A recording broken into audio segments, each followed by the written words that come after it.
हरिओम।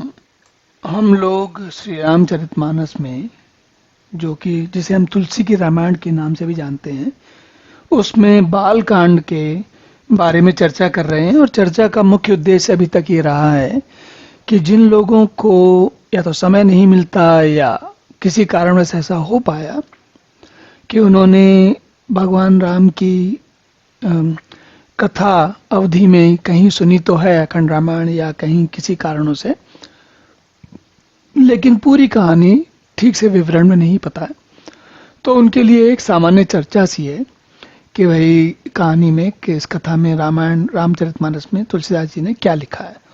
और हमने ये भी जाना कि तुलसीदास जी तीन अलग अलग चरित्र कर रहे हैं, यहाँ पर चरित्र कर रहे हैं, या यूं समझिए कि भूमिकाएं लेकर चल रहे हैं। एक भूमिका तो है एक कवि की, एक साहित्यकार की। दूसरी भूमिका है एक भक्त की, जो कि भगवान के सगुण रूप के भक्त के का रूप का आनंद लेता रहता है। और तीसरी भूमिका है जो कि बहुत मुखर है, लेकिन सामान्य जन के बीच में उतनी प्रचलित नहीं है, संभवतः नहीं प्रचलित नहीं है, संभवतः है, क्योंकि ये इन सब चीज़ों के बारे में समय के साथ साथ चीज़ें बदलती रहती हैं। और जो तीसरी भूमिका है वो है अद्वैतवादी, वेदांती, उपनिषद के ज्ञानी तुलसीदास जी की, जो कि बार बार अपनी कथा कहने में, उसकी मनोरमता बनाए रखने में, उस सब के बाद भी वे तुलसी कहीं ऐसा अवसर चूकते नहीं हैं जब वो बताते हैं बार बार कि भगवान राम जो है परम ब्रह्म परमात्मा है। वो केवल सगुण रूप जो दिख रहा है उसके बारे में जो चर्चा हम लोग कर रहे हैं वो एक साधारण बात है, लेकिन वास्तव में भगवान कैसे हैं उसके बारे में तुलसी हमें बार बार बताते हैं। और कैसे बताते हैं, देखिए उनकी विधियां, उनके कैसे कैसे कैसे प्रयोग तुलसी करते हैं, इसका आनंद लेते हैं। तो इस कांड के, बाल कांड के आखिरी दोहे में तुलसी क्या कह रहे हैं, चलिए इसको देखते हैं हम लोग। तो तुलसी जी कहते हैं कि, ये देखिए यहाँ से कहते हैं, कभी कुल जीवन पावन जानी, राम सिय जसु मंगल खानी, तय तय मैं कछु कहा बखानी, करन पुनीत हेतु निज बानी। तो कहते हैं श्री सीताराम जी के यश के कवि कुल को, जीवन को पवित्र करने वाला, मंगलों की खान जानकर, ये सब इनके भगवान राम के बारे में जो कहा जाता है वो सब कुछ उसको जाना मैंने, उसमें ये जाना कि उसमें बहुत सारे, इस कथा को कहने से जीवन पवित्र होता है, मंगल होते हैं। और इसके अतिरिक्त जब हम ऐसी बातें कहते हैं तो हमारी वाणी शुद्ध होती, पवित्र होती है, शुद्ध से अधिक पवित्र होती है। क्यों पवित्र होती है? क्योंकि हम जब भगवान के बारे में इस प्रकार से विचार करते हैं तो हमारे मन में बड़े अच्छे अच्छे भाव आते हैं, और रोज की जो उलझने हैं उनसे हमारा मन हट जाता है, बल्कि मन शांत होता है और बड़ा आनंदित होता है। इसके बाद जो तुलसी कहते हैं उस पर मेरा ध्यान विशेष जाता है, और संभवतः आपको भी उसका आनंद आए। कहते हैं, निज गिरा पावनी करन कारण, राम जस तुलसी कहो, रघुवीर चरित अपार बारिद, पारु कवि कौने लेहु, उपवीत ब्याह उछाह मंगल, सुनि जे सादर गावहीं, वैदेही राम प्रसाद ते, जन सर्वदा सुख पावहीं। तो अब देखिए, इसको समझते हैं। कह रहे हैं कि मैंने जो है अपनी पानी को पवित्र करने के लिए तुलसी ने राम का यश कहा है, और फिर ये कहते हैं कि जिस जिस कवि ने उनका, श्री राम रघुनाथ जी की कथा जो है का चरित्र अपार बारिद, पारु कवि कौने लेहो। कहते हैं भगवान राम की कथा का चरित्र अपार बारिद, मतलब ऐसा समुद्र है, बारिद मतलब समुद्र, ऐसा समुद्र है जो अपार है, जिसके पार नहीं जाया सकता। स्वाभाविक देखें, अगर नौका ना हो तो ऐसा कोई समुद्र नहीं है जो व्यक्ति मनुष्य पार कर पाएगा। मतलब तैर के तो पार नहीं कर सकता, ये यहाँ तक कि बंगाल की खाड़ी या अरब सागर में भी तैर के नहीं पार हो सकता है। उसे कुछ ना कुछ तो व्यवस्था चाहिए।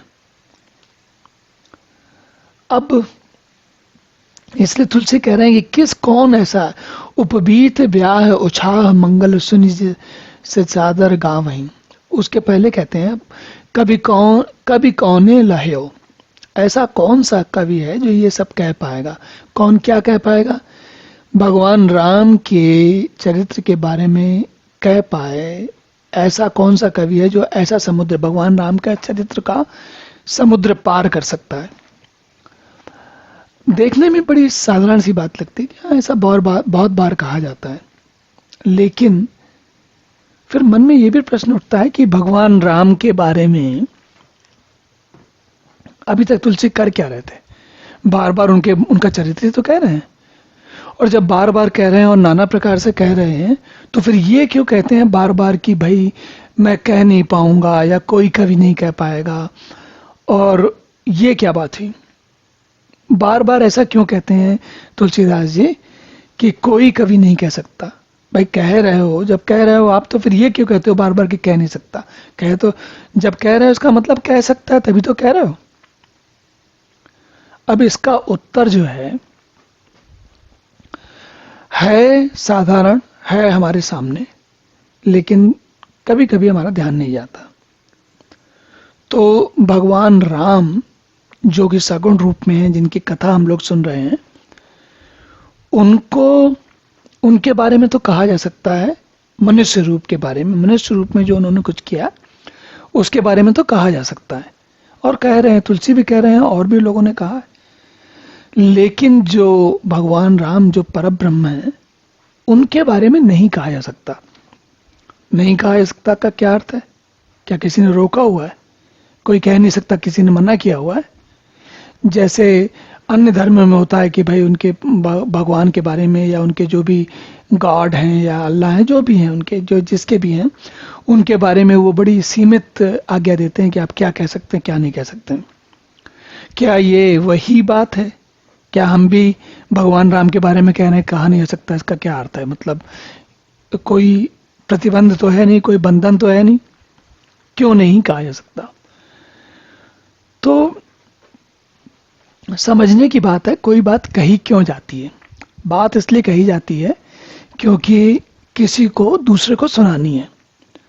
स्वाभाविक है, अगर मैं या कोई भी व्यक्ति अकेले में जंगल में किसी टापू पे किसी एकांत में बैठा हो तो क्या कहेगा? कुछ नहीं कहेगा, क्योंकि कहने को कुछ है ही नहीं।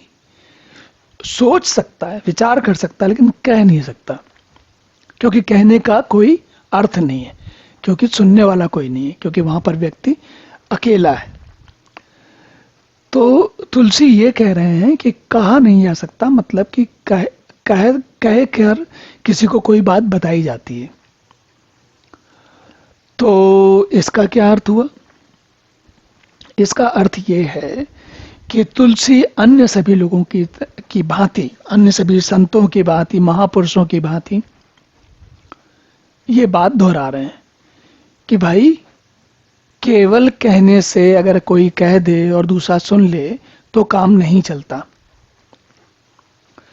इसी बात को मांडुक्योपनिषद में ऋषि कहते हैं अव्युपदेश्यम, मतलब जिसका उपदेश नहीं कह सकता। और फिर साथ में ये भी कहते हैं अग्राह्यम, तो एक तो कहा नहीं जा सकता, दूसरा ग्रहण नहीं कह सकता। ग्रहण नहीं किया का अर्थ होता है समझा नहीं जा सकता, क्योंकि सामान्यतः ग्रहण हम चीजें हाथों से करते हैं, पर हाथ भी तभी करते हैं जब बुद्धि ग्रहण कर रही हो। अगर बुद्धि ग्रहण ना कर रही हो कोई बात, तो हाथों का काम हाथ निर्जीव के ऐसे हो जाते हैं। क्या अर्थ हुआ इन सब बातों का?